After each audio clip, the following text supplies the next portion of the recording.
Hello, ladies and gentlemen. It's May. Look at the weather. It's absolutely fabulous. I went out yesterday and got very sunburnt, so I've got to be careful. Look, it's just not good enough. Boris is in a shocking state, so I'm going to get the pressure washer out, give him a good wash, and then paint him. Yay! It's true, I'm afraid. Boris was built for challenging environments of battlefield and war zone, yet he's become a casualty of something far more deadly: Skye weather. His Kevlar skin remains intact, but the outer layer of paint has blistered and flaked and has made him look very tatty indeed. Never mind, first blast away the old paint. Then a bit of sanding down. And then it's out with a roller and a tin of wall paint. No, seriously, that's what it's called.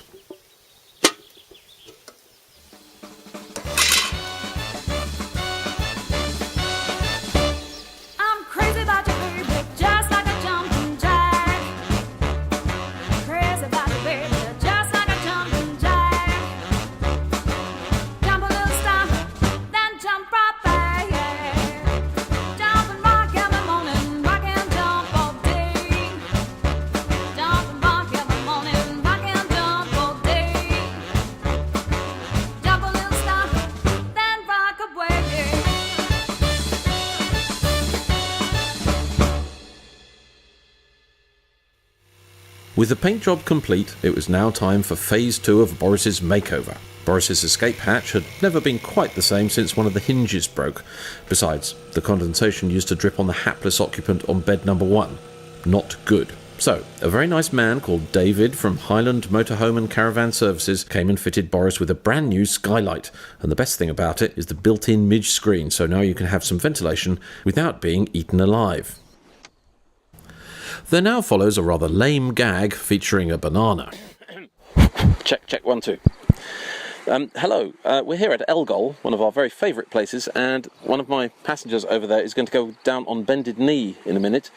Either he's dropped his lens cap or he's going to propose to his girlfriend, so fingers crossed that it's the latter. Let's see what happens when they come back. We get quite a lot of this slushy romantic stuff on the Jeep tours. You can forgive them, I suppose. There can't be many more romantic places in the world than the Isle of Skye. Let's see what happens here. Do you know, I think that's what's happening. Excellent! Oh, fantastic, we caught it. Just happened to zoom in at the right minute. So, either he's found his lens cap, or she's said yes. How jolly lovely. Let's see the rock. Oh my god. Ooh. What job was it you said you did? I must be doing that. Oh, you get good old bottle of Co-op bubbles as well. Oh. We found a raft to take home as a keepsake. Oh my goodness, look at that. Isn't that nice? Oh, fantastic. Oh, brilliant. When she said yes. Well, just at the moment when I think you said yes, which when you threw your arms up, right? I actually got it on film. Oh, really? Can you believe it? Nice. I now submit my application for Wedding Photographer of the Year. Let's throw this away over there. One for the blog, I think. Oh, look, God, you got it all, got all the kit here. That's fantastic. Brilliant, excellent. We got the cup. We nailed it. I'll go ahead. Oh, isn't that nice? The cooling's in the background. Look at that. Perfect.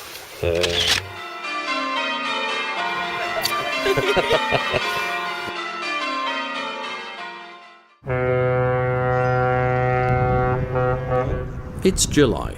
It's hot, and it's my birthday. Happy birthday to me. Happy birthday to me. It's also an opportunity to cash in my Christmas present from Lynn, which was a bunch of CalMac ferry vouchers. I'd always had a hankering to go to the Isle of Rum.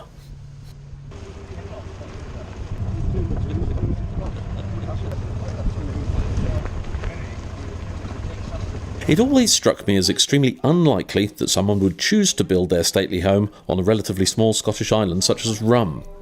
Nonetheless, that's exactly what textile tycoon Sir George Bullock did in 1897. He didn't hold back either. The castle boasts one of Scotland's first hydroelectric installations, modern plumbing, central heating, and even one of those newfangled telephone contraptions. Welcome to Kinloch Castle. My name's Ross. I'll take you round and tell you some of the stories and the goings on and stuff like that. So the first room we started here, they called this the Great Hall, and if you have a look up here, this portrait, that's Sir George Buller, and he's the guy who's responsible for having the castle built. And The castle has some fantastic rooms. Obviously, there's a dining room, but there's a billiard room, a drawing room, and loads of bedrooms. All standard stately home stuff, really. But it also has a remarkable ballroom with a sprung floor. Now, if you have a ballroom, you need music, and back in the early 1900s, there weren't many function bands based on the Isle of Rum. There were none, actually, so he acquired the late Victorian equivalent of an iPod, an orchestrion. This as well. Now, the three of this model, only two of them still work. This kind of people of them. And all of it works is in Glasgow, the Kinloch Art Museum. And when it doesn't work, it's in a folk museum in Germany. It's a German-built machine. And this model here is built for Queen Victoria. She died before they put it into Kinloch Castle. And it sat in a factory for ages. This is the most amazing beastie. It's very large, extremely rare, and in desperate need of restoration. A bit like me, then. It's on life support at the moment, and it would be a real tragedy if it were to die.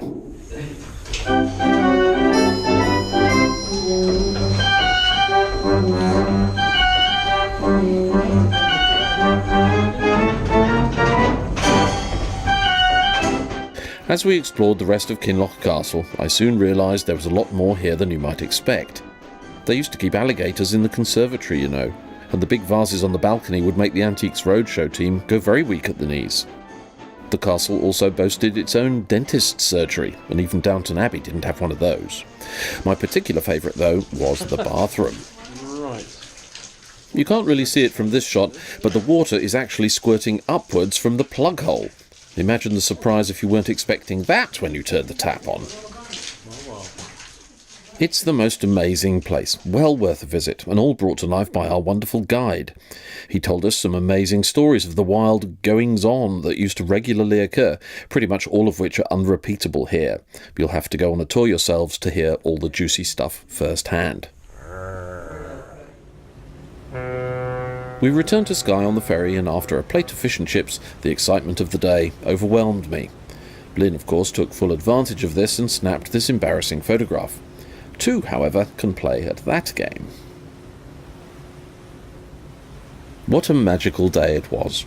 Perhaps we'll visit Muck or Canna next time. Who knows?